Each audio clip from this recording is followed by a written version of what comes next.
મિત્રો, છેલ્લા લેક્ચરમાં માંગની મૂલ્ય સાપેક્ષતાના પ્રકારો જોઈ ગયા આપણે, અને સાથે આવક સાપેક્ષતા વિશે પણ સમજણ મેળવી હતી.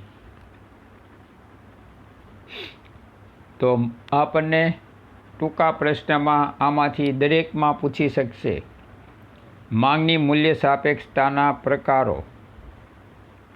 તો અગાઉ વાત થઈ ગઈ હતી કે ભાઈ એનું સૂત્ર પહેલાં તો આપણને આવડવું જોઈએ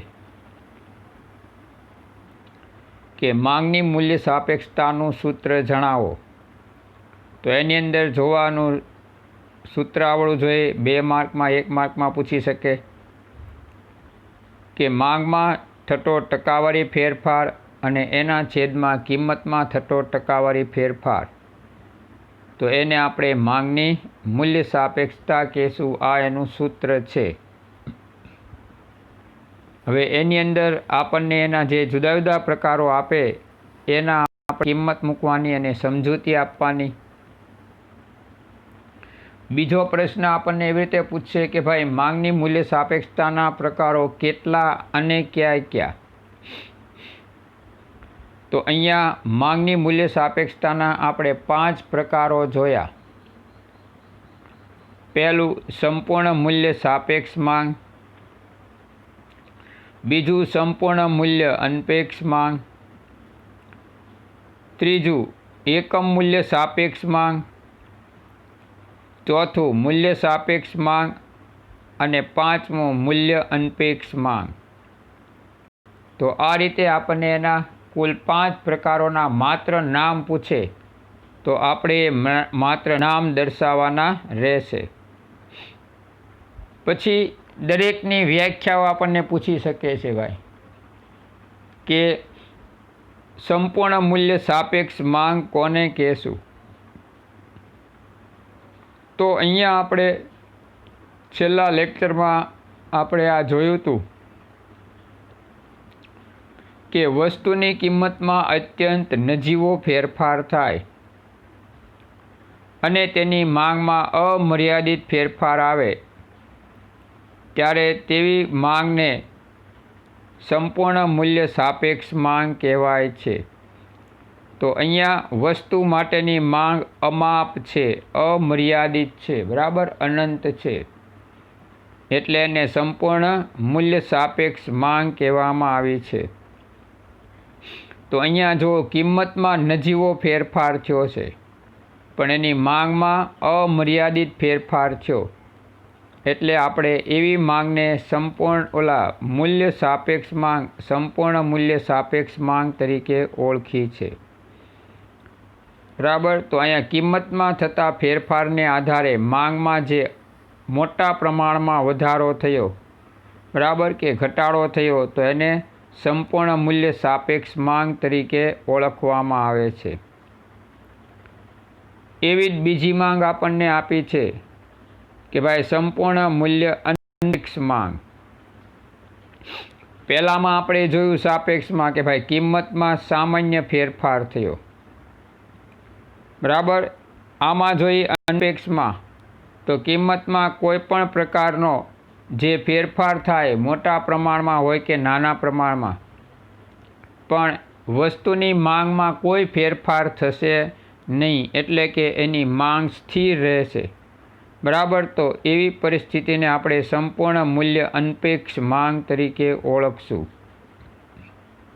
તો અહીંયા જો વસ્તુની માંગ કેવી છે તો કે સ્થિર છે, બરાબર. કિંમતમાં વધારો થાય, ઘટાડો થાય, મોટા પ્રમાણમાં વધારો થાય કે ઓછા પ્રમાણમાં વધારો ઘટાડો થાય, પણ એની માંગમાં કોઈ પરિવર્તન નહીં આવે, બરાબર. એટલા માટે થઈને આપણે એને મૂલ્ય અનપેક્ષ એટલે કે સંપૂર્ણ મૂલ્ય અનપેક્ષ માંગ તરીકે ઓળખશું. તો આ બંનેમાં ધ્યાન રાખવાનું. સંપૂર્ણ મૂલ્ય સાપેક્ષ કિંમતમાં સામાન્ય ફેરફાર, તો માંગની અંદર અનંત એટલે અપ્રમાણસરનો ફેરફાર છે, બરાબર, અમર્યાદિત ફેરફાર છે. સંપૂર્ણ મૂલ્ય અનપેક્ષ, તો એની અંદર વસ્તુની કિંમતમાં ગમે એટલો ફેરફાર થયો, મોટા પ્રમાણમાં વધારો, મોટા પ્રમાણમાં ઘટાડો, ઓછા પ્રમાણમાં વધારો, ઓછા પ્રમાણમાં ઘટાડો, પણ માંગમાં કોઈ પણ પ્રકારનો ફેરફાર થશે નહીં. શૂન્ય કક્ષાની માંગની ફેરફાર હશે. માંગ નહીં વધે કે નહીં ઘટે, કિંમતમાં ગમે એવો ફેરફાર થાય, માંગમાં ન તો વધારો થશે ન તો ઘટાડો. તો આવી પરિસ્થિતિને આપણે મૂલ્ય અનપેક્ષ માંગ તરીકે અહીંયા ઓળખીએ છીએ. તો આ બંને બાબતો આપણે જોઈએ, સંપૂર્ણ મૂલ્ય સાપેક્ષ અને સંપૂર્ણ મૂલ્ય અનપેક્ષ માંગ. તો આ એની વ્યાખ્યાઓ બંનેની છે. હવે એકમ મૂલ્ય સાપેક્ષ માંગ, જવાબ 1 આવે, બરાબર. સૂત્રમાં આપણે મૂકીએ કે ભાઈ માંગમાં થતો ટકાવારી ફેરફાર 1 અને કિંમતમાં થતો ટકાવારી ફેરફાર 1, તો 1 એકુ 1, એક જ જવાબ આવે, તો એ એકમ મૂલ્ય સાપેક્ષ માંગ છે. બેમાં સમાન ફેરફાર થશે. જો તો એની વ્યાખ્યામાં જો, જ્યારે કિંમતના ટકાવારી ફેરફારો અને માંગમાં થતા ટકાવારી ફેરફારો બંને સરખા હોય ત્યારે માંગ સપ્રમાણ મૂલ્ય સાપેક્ષ, બરાબર. સપ્રમાણ એટલે એકદમ સરખી. જેટલી કિંમત વધી એટલી જ માંગ ઘટશે, જેટલી જ કિંમત ઘટશે એટલી જ માંગ વધશે, બરાબર. તો એમાં 5% ઘટાડો, બીજામાં 5% વધારો, એકમાં 5% વધારો, બીજામાં 5% ઘટાડો. તો આમ જ્યારે સમાન મૂલ્ય બેમાં જોવા મળે, સરખી પરિસ્થિતિ જોવા મળે, બરાબર, ત્યારે એને સપ્રમાણ એક મૂલ્ય સાપેક્ષ માંગ કહેવામાં આવશે. કારણ કે કિંમતમાં જેટલા પ્રમાણમાં ટકાવારી ફેરફાર થાય એટલા જ પ્રમાણમાં માંગમાં ટકાવારી ફેરફાર જોવા મળશે, અને એટલા જ આપણે ત્યારે એને સપ્રમાણ મૂલ્ય સાપેક્ષ માંગ તરીકે ઓળખશું. તો એની અંદર સૂત્રમાં કિંમત મૂકતા જવાબ 1 જ આવે, કારણ કે બેયની અંદર ફેરફાર થાય એ સમાન પ્રકારના હોય. 5% તો 5%, 25% તો 25%, બરાબર. તો આ રીતે બંનેમાં થતા ફેરફારો સમાન જોવા મળશે, એટલે એને આપણે એકમ મૂલ્ય સાપેક્ષ માંગ કીધું. બેયનો જવાબ 1 જ આવશે એટલે. ત્યાર પછી મૂલ્ય સાપેક્ષ માંગ. હવે અહીંયા વસ્તુની કિંમતના ટકાવારી ફેરફાર કરતાં વસ્તુની માંગમાં થતો ટકાવારી ફેરફાર વધુ હોય, બરાબર. કિંમતમાં જે ટકાવારી ફેરફાર થાય એ ઓછો, અને માંગમાં થતો ટકાવારી ફેરફાર કેવો દર્શાવવામાં આવ્યો? વધુ. તો એને માંગની કેવી મૂલ્ય સાપેક્ષતા કહેવાય? મૂલ્ય સાપેક્ષ માંગ તરીકે ઓળખવામાં આવશે, બરાબર. કિંમતમાં ઓછો ફેરફાર, માંગમાં વધુ ફેરફાર છે, બરાબર. એટલે એને મૂલ્ય સાપેક્ષ માંગ તરીકે આપણે ઓળખશું. તો અહીંયા જે કાંઈ ફેરફાર આવશે, બરાબર, એનો જવાબ 1 થી વધુ આવશે. સૂત્રમાં કિંમત મૂકતા 1 થી વધુ જવાબ આપે તો એ મૂલ્ય સાપેક્ષ માંગ થઈ, બરાબર. તો અહીંયા આપણે જોઈએ, ઉદાહરણમાં આપ્યું છે કે ભાઈ 30% નો ઘટાડો માંગમાં થયો, તો કિંમતમાં કેટલો વધારો થયો? તો કે 10%નો વધારો થયો. તો ઉપર 30 અને નીચે 10, જવાબ 3 આપ્યો છે. તો એનો અર્થ એમ થયો કે જ્યારે મૂલ્ય સાપેક્ષ માંગ હોય ત્યારે કિંમતમાં ઓછો ફેરફાર અને માંગમાં એને કારણે વધુ ફેરફાર જોવા મળશે. એટલે આવી માંગ મૂલ્ય સાપેક્ષ માંગ થઈ છે, બરાબર. તો આ એની આપણને વ્યાખ્યા આપેલી છે, બરાબર. હવે આપણે જોઈએ એનેથી વિરુદ્ધમાં મૂલ્ય અનપેક્ષ માંગ હશે. જો વસ્તુની કિંમતમાં ટકાવારી ફેરફાર કરતાં તેની માંગમાં થતો ટકાવારી ફેરફાર ઓછો. મૂલ્ય સાપેક્ષ માંગમાં ટકાવારી ફેરફાર કેવો હતો? વધુ. કિંમતમાં ઓછો હતો. આમાં એનેથી વિરુદ્ધ થઈ ગયું. જો વસ્તુની કિંમત વધુ ફેરફાર થાય, એની સામે માંગમાં ઓછો ફેરફાર થશે. એટલે એવી પરિસ્થિતિને કેવી કહેવામાં આવી? મૂલ્ય અનપેક્ષ માંગ કહેવામાં આવી, બરાબર. સૂત્રમાં કિંમત મૂકીએ તો એમાં જવાબ 1 કરતાં ઓછો આવશે. તો અહીંયા જો 1 કરતાં ઓછું એટલે મૂલ્ય અનપેક્ષ, એક કરતાં વધુ એટલે મૂલ્ય સાપેક્ષ માંગ થઈ, બરાબર. તો આ રીતે કિંમત મૂકતા કિંમતમાં આપણને આપ્યો છે 20% વધારો, તો માંગમાં આપણને આપ્યો છે 5% ઘટાડો. તો 20% કિંમત વધી તો માંગ માત્ર 5% ઘટી, બરાબર. તો આ રીતે આપણે કહી શકીએ કે અહીંયા આ બે ફેરફાર આવ્યો એનો જવાબ 1 કરતાં ઓછો છે, એકમ કરતાં ઓછો છે. એટલે આપણે એને મૂલ્ય અનપેક્ષ માંગ તરીકે ઓળખશું. તો આ 5 વ્યાખ્યાઓ આપણે એમાં ધ્યાનમાં લેવાની રહેશે, બરાબર.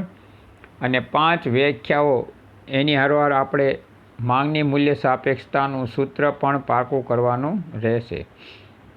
હવે માંગની આવક સાપેક્ષતા આપણે ગઈકાલે જોઈ હતી આના પહેલાંના લેક્ચરમાં. તો એની અંદર આપણે જોયું કે ભાઈ માંગની મૂલ્ય સાપેક્ષતામાં કારણ વસ્તુની કિંમત છે, તેમ માંગની આવક સાપેક્ષતામાં ગ્રાહક રૂપી વ્યક્તિની આવક મહત્ત્વની છે. અહીંયા ગ્રાહકની આવકને મહત્ત્વ આપવામાં આવ્યું છે, કારણ કે આપણે આવક સાપેક્ષતાનો અભ્યાસ કરવાનો છે, બરાબર.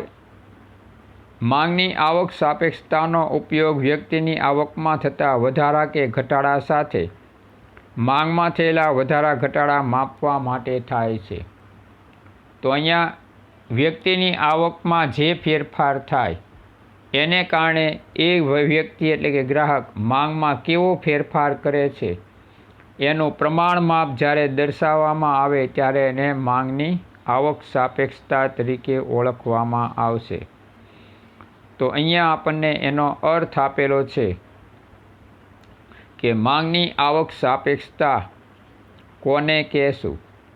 તો વ્યક્તિની આવકના ટકાવારી ફેરફાર અને માંગમાં થતા ટકાવારી ફેરફારના ગુણોત્તરનું માપ એ વસ્તુની માંગની આવક સાપેક્ષતા કહેવામાં આવશે. હવે અહીંયા જો વ્યક્તિની આવક એટલે ગ્રાહકની આવક, એની અંદર જે ટકાવારી ફેરફાર થાય એને આધારે માંગમાં કેવો ટકાવારી ફેરફાર થાય, બરાબર, એનો ગુણોત્તર માપ એ વસ્તુની માંગની આવક સાપેક્ષતા છે. અહીંયા આપણને એનું સૂત્ર આપેલું છે, માંગની આવક સાપેક્ષતા બરાબર વસ્તુની માંગમાં થતો ટકાવારી ફેરફાર છેદમાં વ્યક્તિની આવકમાં થતો ટકાવારી ફેરફાર. તો અહીંયા ગ્રાહક રૂપી વ્યક્તિ એની જે આવકમાં ફેરફાર થાય, બરાબર, તેના વડે વસ્તુની માંગમાં થતા ફેરફારને આપણે ભાગીએ એટલે કે એનો ભાગાકાર કરીએ તો આપણને આવક સાપેક્ષતા એ આંકડાકીય માહિતીમાં પ્રાપ્ત થશે. એટલે એનું પ્રમાણ આપણને ચોક્કસ આંકડામાં પ્રાપ્ત થશે, બરાબર. તો અહીંયા આપણે જોઈએ કે ભાઈ ગ્રાહકની આવકમાં 25%નો વધારો થયો, બરાબર, તો એની માંગમાં 50%નો ફેરફાર થાય એટલે વધારો થશે. તો અહીંયા આપણને જે જવાબ મળશે એ કેટલા ટકા મળ્યો? તો કે 25 દુ 50 એટલે કે 2% ફેરફાર જોવા મળ્યો છે. તો આ રીતે અહીંયા વ્યક્તિની આવક જે કાંઈ પ્રમાણમાં ફેરફાર પામે એની સામે માંગમાં કેટલા પ્રમાણમાં ફેરફાર થાય છે એ દર્શાવતું પ્રમાણ માપ એટલે માંગની આવક સાપેક્ષતા છે, બરાબર. તો આ રીતે અહીંયા આપણે માંગની મૂલ્ય સાપેક્ષતા એ માંગને ધ્યાનમાં લે છે, વ્યક્તિની આવક સાપેક્ષતા એ વ્યક્તિને આવકમાં ધ્યાનમાં લે છે, બરાબર. બેયના સૂત્રમાં કોઈ ઝાઝો ફેરફાર નથી, ધ્યાન રાખવાનું. તો મૂલ્ય સાપેક્ષતામાં હતું માંગની મૂલ્ય સાપેક્ષતામાં કે વસ્તુની માંગમાં થતો ટકાવારી ફેરફાર એ યથાવત છે જો, બરાબર, આમાંય તે. અને ઓલામાં માંગની મૂલ્ય સાપેક્ષતામાં હતું સૂત્રમાં નીચે કિંમતમાં થતો ટકાવારી ફેરફાર હતો, બરાબર. તો કિંમતના ટકાવારી ફેરફારને આપણે માંગમાં થતા ટકાવારી ફેરફારથી ભાગતા એટલે આપણને માંગની મૂલ્ય સાપેક્ષતા પ્રાપ્ત થતી. અહીંયા આપણે શું કરવાનું છે, વ્યક્તિની આવકમાં જે ફેરફાર થાય છે, બરાબર, એને આપણે કોના વડે ભાગશું, તો કે માંગમાં થતા ટકાવારી ફેરફારને ભાગશું. એટલે આપણને માંગની આવક સાપેક્ષતા ખબર પડશે, બરાબર. તો અહીંયા માંગની આવક સાપેક્ષતા એ વ્યક્તિની આવકમાં થતા ફેરફારને કારણે તેની માંગમાં જે ફેરફાર થાય છે એ દર્શાવતું પ્રમાણ માંગ એ વ્યક્તિની આવક સાપેક્ષતા દર્શાવશે. એટલે કે માંગની આવક સાપેક્ષતાનું પ્રમાણ દર્શાવશે, બરાબર. તો આ રીતે આપણે માંગની આવક સાપેક્ષતા અને એનું સૂત્ર તપાસીશું. વ્યાખ્યાઓ બધાયની મિત્રો પાકી કરવાની વ્યવસ્થિત, બરાબર. કારણ કે દરેક પાઠની અંદર વ્યાખ્યાઓ આ લોકો પૂછે જ તે. સૂત્ર આવતા હોય તો સૂત્ર પણ ધ્યાનમાં રાખવાના. 1-2 માર્કમાં આવી જાય તો આપણે મુશ્કેલી પડે નહીં. સૂત્રમાં કાંઈ ઝાઝું લખાણ હોતું નથી. તો આપણે હવે આપણો આ પાઠ અહીંયા સુધી રાખવાનો છે. અહીંથી હવે આપણે આગળ બીજું કાંઈ એમાં જોવાનું નથી, બરાબર. અહીંયા અમે જે નક્કી કરેલું છે એ પ્રમાણે હવે આપણે એટલે સુધી એમાં જવાનું છે.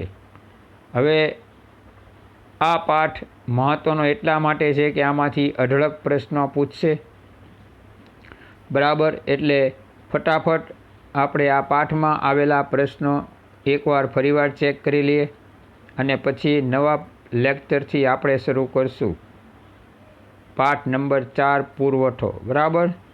તો આજે આપણે ફરીવાર એકવાર આમાં આવતા પ્રશ્નો આની અંદર જોઈ લઈએ. એટલે તમારે એ પ્રશ્નો લખવાના અને પાકા કરવાના થશે તો તમે કેવી રીતે એને ન્યાય આપી શકશો, બરાબર, એ બાબત આમાં ધ્યાનમાં લેવાની રહેશે. તો અહીંયા આપણે પહેલી જ બાબત જોઈ હતી કે ભાઈ માંગનો અર્થ. તો અહીંયા માંગના અર્થની અંદર આપણે જોયું હતું કે કોઈ એક ચોક્કસ સમય અને કિંમતે ગ્રાહકની વસ્તુ ખરીદવાની ઈચ્છા શક્તિ અને તૈયારીને માંગ કહેવામાં આવશે, બરાબર. તો એની વ્યાખ્યા હતી. એની અંદર આપણે 5 પરિબળો જોયા હતા. આપણને બીજો પ્રશ્ન પૂછે કે ભાઈ માંગમાં કેટલા પરિબળો છે, ક્યાં ક્યાં? તો 5 પરિબળો ધ્યાનમાં લીધા હતા, બરાબર.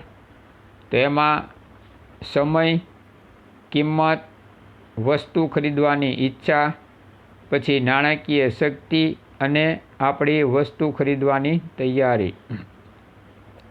તો આમ આપણે 5 પરિબળોને વ્યાખ્યામાં મહત્ત્વ આપ્યું છે. ત્યારે અર્થશાસ્ત્રની દૃષ્ટિએ એ માંગ અસ્તિત્વમાં આવી એમ કહી શકાય, બરાબર. હવે અહીંયા આપણે એને અસર કરતા પરિબળો જોયા હતા મિત્રો. તો અસર કરતા પરિબળો મુખ્ય 2. તો એની અંદર આપણે જોઈએ પહેલાં વસ્તુની કિંમત અને બીજું કિંમત સિવાયના પરિબળો. તો કિંમત એ મહત્ત્વનું પરિબળ છે કારણ કે માંગને સીધી અસર પહોંચાડશે. કિંમત વધે માંગ ઘટે, કિંમત ઘટે માંગ વધશે, બરાબર. તો આ રીતે બંને વચ્ચે કેવો સંબંધ, આ પછીનો પ્રશ્ન કે વસ્તુની માંગ અને કિંમત વચ્ચે કેવો સંબંધ છે, તો કે વ્યસ્ત સંબંધ છે, બરાબર. તો આ રીતે માંગને અસર કરનાર નિર્ણાયક પરિબળ એ એનું વસ્તુની કિંમત છે. કિંમત સિવાયના અન્ય પરિબળો ક્યાં હોઈ શકે? તો આપણે ધારણામાં પણ આ જ લખવા પડશે. વ્યક્તિની અભિરુચિ અને પસંદગી પહેલું પરિબળ, બીજું વ્યક્તિની આવક, ત્રીજું સંબંધિત વસ્તુઓની કિંમત, એમાં અવેજી અને પૂરક વસ્તુઓ આપણે જોઈ ગયા હતા, બરાબર. એવી જ રીતે એની પછીની બાબત ભવિષ્યના ભાવ અંગેની અટકળો આવશે અને ત્યાર પછીનો મુદ્દો આવશે વસ્તી અને વય જૂથનું સ્વરૂપ. તો આ રીતે એને અસર કરતા અન્ય 5 પરિબળો થયા, બરાબર. કિંમત અને કિંમત સિવાયના પરિબળોમાં 5 પરિબળો લેવાના છે. મુખ્ય 2 પરિબળ ધ્યાન રાખવા, પહેલું કિંમત અને બીજું કિંમત સિવાયના પરિબળો. કિંમત સિવાયના પરિબળોમાં 5ને આપણે ધ્યાનમાં લેવાના રહેશે, બરાબર. ત્યાર આપણે જોયો તો માંગનો નિયમ. તો એની અંદર આપણે જોઈ લઈએ આલ્ફ્રેડ માર્શલની વ્યાખ્યા પૂછશે કે ભાઈ માંગના નિયમની આલ્ફ્રેડ માર્શલની વ્યાખ્યા આપો. તો એની અંદર આપણે જોઈ ગયા હતા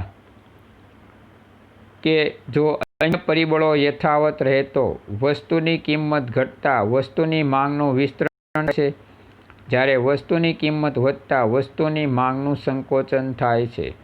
આમ વસ્તુની કિંમત અને તેની માંગ વચ્ચે વ્યસ્ત સંબંધ છે. તો આપણે આ આલ્ફ્રેડ માર્શલની વ્યાખ્યા માંગના નિયમની એ યાદ કરી પાકી કરવાની.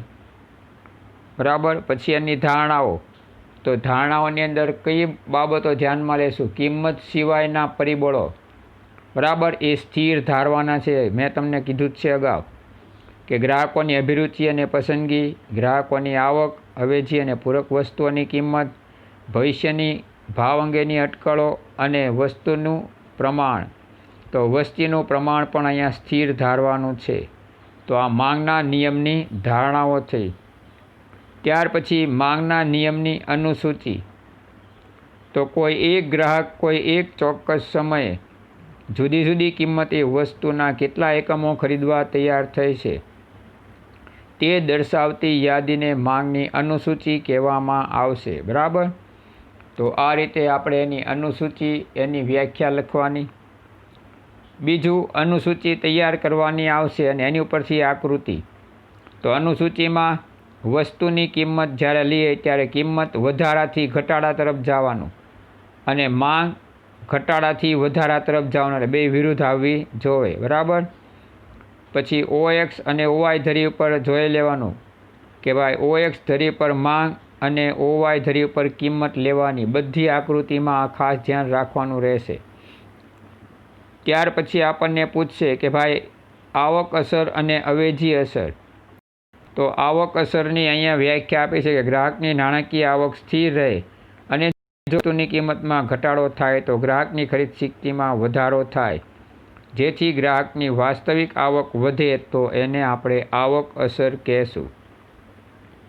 અવેજી અસર, કોઈ એક મૂળ વસ્તુની કિંમતમાં ઘટાડો થાય ત્યારે તેની એક સમાન એટલે સરખી એવી અવેજી વસ્તુની સરખામણીમાં આ વસ્તુ સસ્તી બનશે.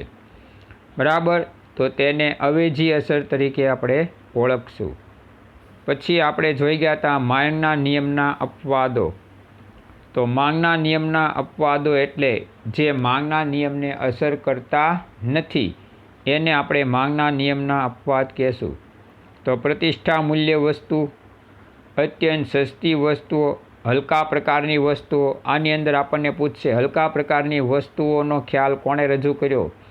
તો એમાં આપણે લખવાનું પ્રોફેસર રોબર્ટ ગિફને આ ખ્યાલ રજૂ કરેલો છે. અને ચોથું, ગ્રાહકોની પસંદગી. બરાબર. તો એના 4 માંગના નિયમના અપવાદો થયા. પછી માંગનું વિસ્તરણ અને સંકોચન. બરાબર. તો માંગનું વિસ્તરણ અને સંકોચન કોને આધારિત છે? કિંમત આધારિત છે. જો અહીંયા અન્ય પરિબળો યથાવત રહેશે, ઓલા 5 આપણે ધારણાઓમાં જોયા હતા. બરાબર. અને વસ્તુની કિંમત ઘટતા માંગ વધે એટલે માંગમાં વિસ્તરણ, અને કિંમત ઘટતા વસ્તુની માંગમાં વધતા વસ્તુની માંગમાં ઘટાડો થાય તો એને માંગનું સંકોચન કહેવામાં આવશે. તો વિસ્તરણ અને સંકોચન એ કિંમત આધારિત ફેરફાર છે. જ્યારે માંગમાં વધારો અને ઘટાડો એ કોને આધારિત ફેરફાર છે? તો કે એમાં કિંમત સ્થિર ધારવાની અને અન્ય પરિબળો આધારિત ફેરફાર છે. બરાબર. તો આ રીતે અહીંયા આપણે જોઈએ કે વસ્તુની કિંમત સ્થિર રહે અને અન્ય પરિબળોના ફેરફારને કારણે વસ્તુની માંગ વધે તો માંગમાં વધારો અને વસ્તુની માંગ ઘટે તો માંગમાં ઘટાડો એમ કહી શકાય. બરાબર.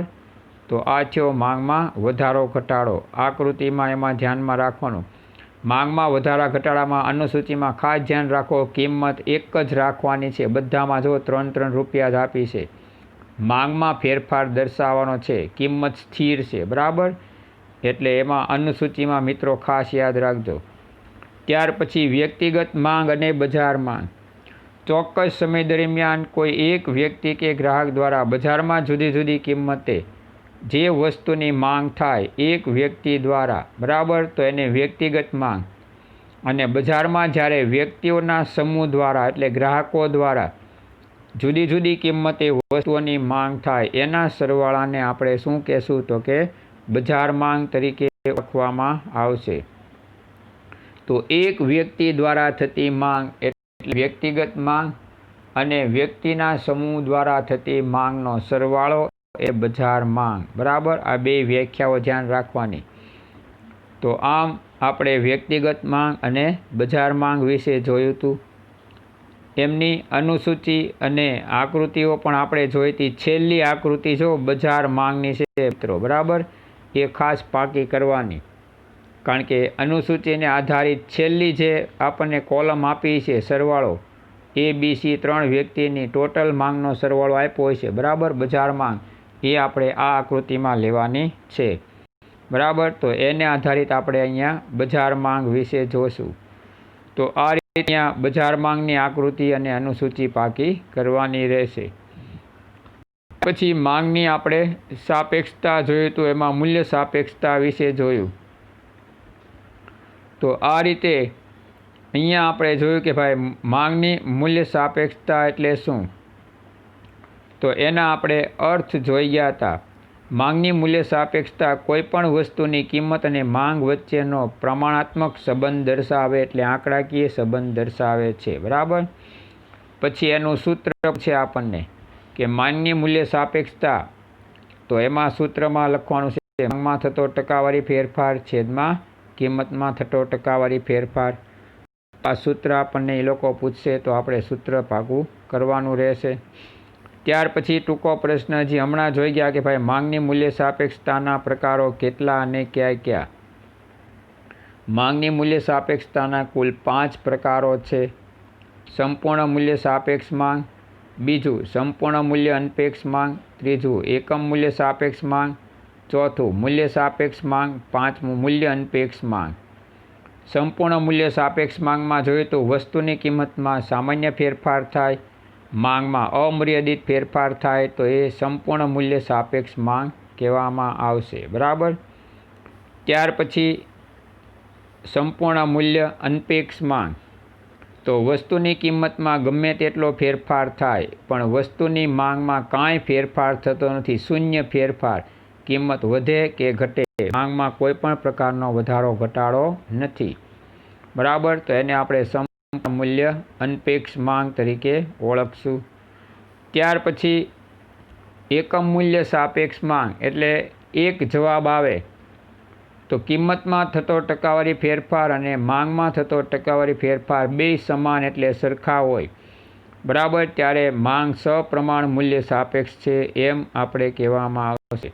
અહીંયા બેની કિંમત સરખી મૂકવાની, કિંમતમાં વધારો દર્શાવવાનો, સામે કિંમત માંગમાં ઘટાડો દર્શાવવાનો. બરાબર, તો જે વધારો કિંમતમાં એટલો ઘટાડો માંગમાં. 10% કિંમત વધી તો સામે લખવાનું 10% માંગ ઘટી, એટલે જવાબ 1 આવશે સૂત્રમાં કિંમત મૂકશું એટલે. બરાબર, તો આને આપણે કહેશું એકમ મૂલ્ય સાપેક્ષ માંગ. ત્યારથી મૂલ્ય સાપેક્ષ માંગ, તો વસ્તુની કિંમતમાં થતા ટકાવારી ફેરફાર કરતાં માંગમાં થતો ટકાવારી ફેરફાર વધુ, કિંમતમાં ઓછો, માંગમાં વધુ, તો મૂલ્ય સાપેક્ષ માંગ.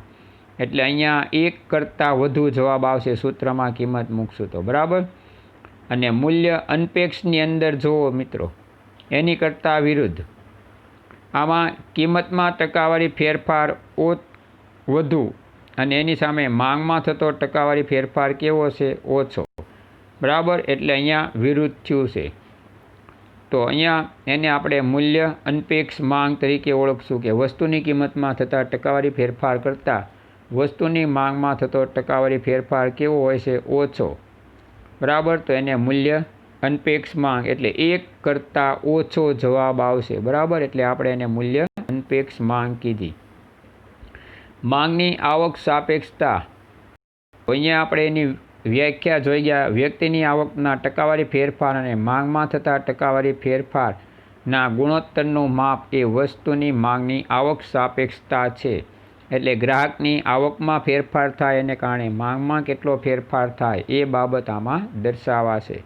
સૂત્રમાં આપણે જોઈ ગયા માંગની આવક સાપેક્ષતા બરાબર વસ્તુની માંગમાં થતો ટકાવારી ફેરફાર અને છેલ્લું વ્યક્તિની આવકમાં થતો ટકાવારી ફેરફાર, એટલે અહીંયા માંગની આવક સાપેક્ષતા દર્શાવાશે. સારું, આટલું પાકું કરવાનું રહેશે. બરાબર, આભાર.